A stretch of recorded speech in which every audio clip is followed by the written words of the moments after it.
Hey everybody, it's Dave from Pro Supply, and this is Wes. He's our service technician, warehouse director, right-hand man, left-hand man. He does it all. So he does everything in the warehouse, including service, repairs, installs, including vacuum repair, grinder repair, and everything else. So today we're going to show you how to change the brushes. These are the little brushes that go into the vacuum motors. So there's different types of motors. There's brush motors and there's brushless motors. This unit specifically has motors with brushes. So if you're using your vacuum or dust collector and all of a sudden one of the motors stops working and you can't figure out why, you do not necessarily have to buy a whole new motor.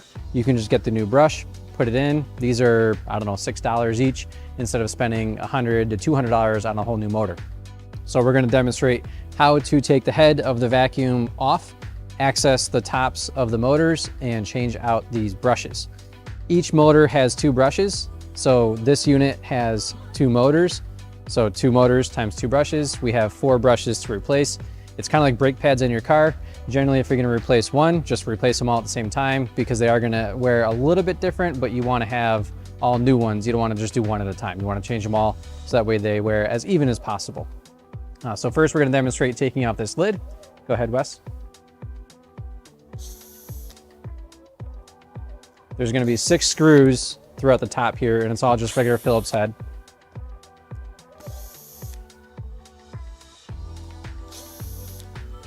And then this top lifts up, and underneath it, there's more screws.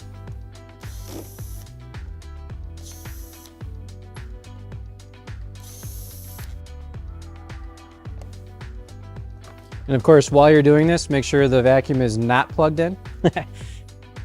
And you'll notice a little dust in here, and there's actually, I don't know, yeah, a little bit of glue from the circuit board.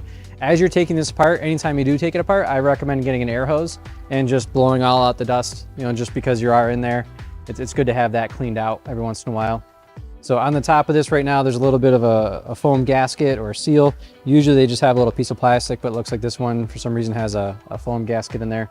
So this is the brush that's on the motor, and it's inserted like that. And this is the replacement. So what he's going to do is he's going to take this wire off, and then we're going to pull this out, and we're going to release this and put it in.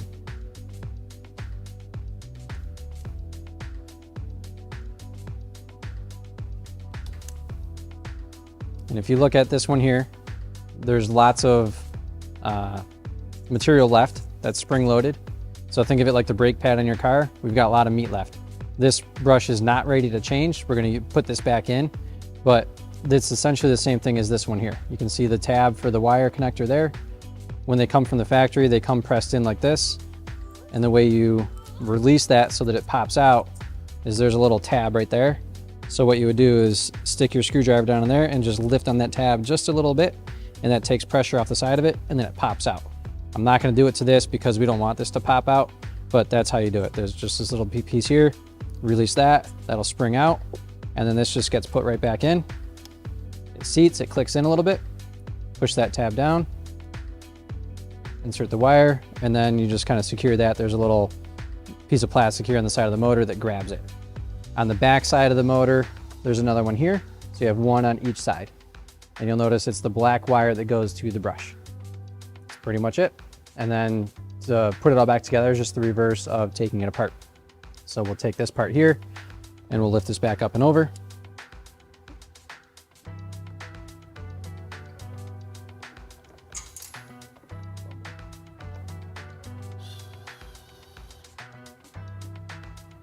Now that the middle part is secured, now we're going to do the top lid.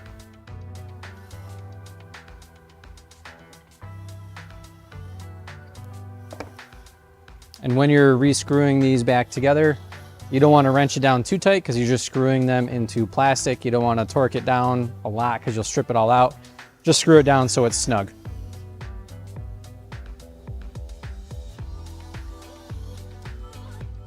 And that's it. It's back together. It's ready to go. You can plug it in, test it out, and then when you do turn it on, you can listen or feel and check to make sure that both vac motors are turning on and functioning properly.